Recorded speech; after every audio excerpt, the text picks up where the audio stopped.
ಎಲ್ರಿಗೂ ನಮಸ್ಕಾರ. ಇಂದಿನ ವಾರ್ತೆಗಳು ನೋಡುವ. ತಮಿಳುನಾಡು ಬಿಜೆಪಿಯಲ್ಲಿ ಅಣ್ಣಾಮಲೈ ವಿರುದ್ಧ ಅಸಮಾಧಾನ.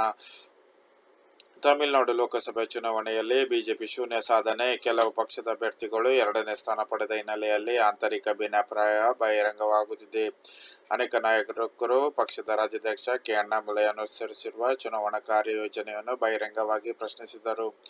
ಚೂರು ನೈತಿಕತೆ ಬಾಕಿ ಉಳಿದವರು ಖಂಡಿತ ರಾಜೀನಾಮೆ ನೀಡುತ್ತಿದ್ದರು ಅಥವಾ ರಾಜೀನಾಮೆ ನೀಡುವ ನಾಟಕವನ್ನಾದರೂ ಮಾಡುತ್ತಿದ್ದರು. ಅಣ್ಣಾಮಲೈಗೆ ನೈತಿಕ ಮೌಲ್ಯವೇ ಇಲ್ಲ ಎಂದು ತಮಿಳುನಾಡು ಬಿಜೆಪಿಯ ಚಿಂತಕ ತಂಡ ನಾಯಕ ಕಲ್ಯಾಣ್ ರಾಮನ್ ಅಭಿಪ್ರಾಯಪಟ್ಟರು.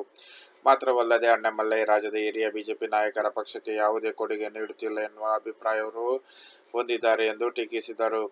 ಪಕ್ಷದ ನಾಯಕರ ವಿರುದ್ಧ ಟೀಕೆ ಅಥವಾ ಬರಹಗಳನ್ನು ಬರೆಯಬಾರದು ಎಂದು ಬಿಜೆಪಿ ಸಾಮಾಜಿಕ ಮಾಧ್ಯಮ ಕಾರ್ಯಕರ್ತರಿಗೆ ಪಕ್ಷ ಕಟ್ಟುವ ಎಚ್ಚರವನ್ನು ನಂತರವೂ ರಾಜ್ಯ ಬಿಜೆಪಿ ಮಾಜಿ ಅಧ್ಯಕ್ಷ ತಲಸಿ ಸುಂದರರಾಜನ್ ಸೂಕ್ತ ಕಾರ್ಯತಂತ್ರದ ಕೊರತೆ ಪಕ್ಷದ ಗೆಲುವಿಗೆ ಅವಕಾಶ ಕಳೆದಿದೆ ಎಂದು ಅಭಿಪ್ರಾಯಪಟ್ಟಿದ್ದಾರೆ. ಸೂಕ್ತ ಕಾರ್ಯತಂತ್ರವನ್ನು ರಚಿಸಿದಲ್ಲಿ ಚುನಾವಣೆ ಗೆಲ್ಲಬಹುದಾಗಿತ್ತು. ಲೋಕಸಭೆಯಲ್ಲಿ ಸ್ಪರ್ಧಿಸಿದ ಅಭ್ಯರ್ಥಿಗಳು ಹಲವು ಸ್ಥಾನಗಳಲ್ಲಿ ಎರಡನೇ ಸ್ಥಾನ ಪಡೆಯುತ್ತಿರಲಿಲ್ಲ.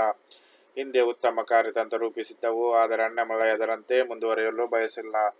ಎರಡನೇ ಸ್ಥಾನ ಪಡೆಯುವುದರಿಂದ ಪ್ರಯೋಜನವಾಗಿಲ್ಲ. ಗೆಲುವಿನಿಂದ ಮಾತ್ರ ಜನರಿಗೆ ಉತ್ತಮ ಸೇವೆ ನೀಡಲು ಸಾಧ್ಯ ಎಂದು ಸುಂದರರಾಜನ್ ಹೇಳಿದಲ್ಲದೆ ಮಾಜಿ ಎಐಎಡಿಎಂಕೆ ಸಚಿವ ಎಸ್. ಪಿ. ಮೇಲುಮನೆ ಅಭಿಪ್ರಾಯ ಪ್ರಶಂಸಿಸಿದರು.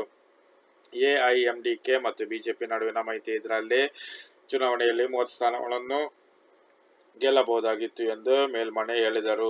ಚುನಾವಣೆಯಲ್ಲಿ ಎರಡನೇ ಸ್ಥಾನ ಪಡೆದಿರುವ ರಾಜ್ಯ ಪ್ರಧಾನ ಕಾರ್ಯದರ್ಶಿ ಮತ್ತು ಚೆನ್ನೈ ಸೆಂಟ್ರಲ್ ವಿಧಾನಸಭಾ ಕ್ಷೇತ್ರದ ಬಿಜೆಪಿ ಅಭ್ಯರ್ಥಿ ವಿನೋಜ್ ಪಿ.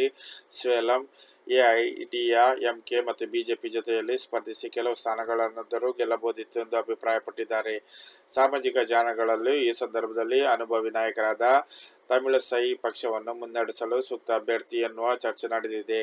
ಆದರೆ ತಮಿಳಿಸೈ ಬಹಿರಂಗವಾಗಿ ಪಕ್ಷದ ನಾಯಕರನ್ನು ಟೀಕಿಸುವುದು ಸರಿಯಲ್ಲ ಎಂದು ಕೆಲವರು ಅಭಿಪ್ರಾಯಪಟ್ಟರು. ಈ ರೀತಿ ವಿಡಿಯೋ ಇಷ್ಟವಾದರೆ ಚಾನಲ್ ಲೈಕ್ ಮಾಡಿ, ಸಬ್ಸ್ಕ್ರೈಬ್ ಮಾಡೋದು ಮರಿಬೇಡಿ.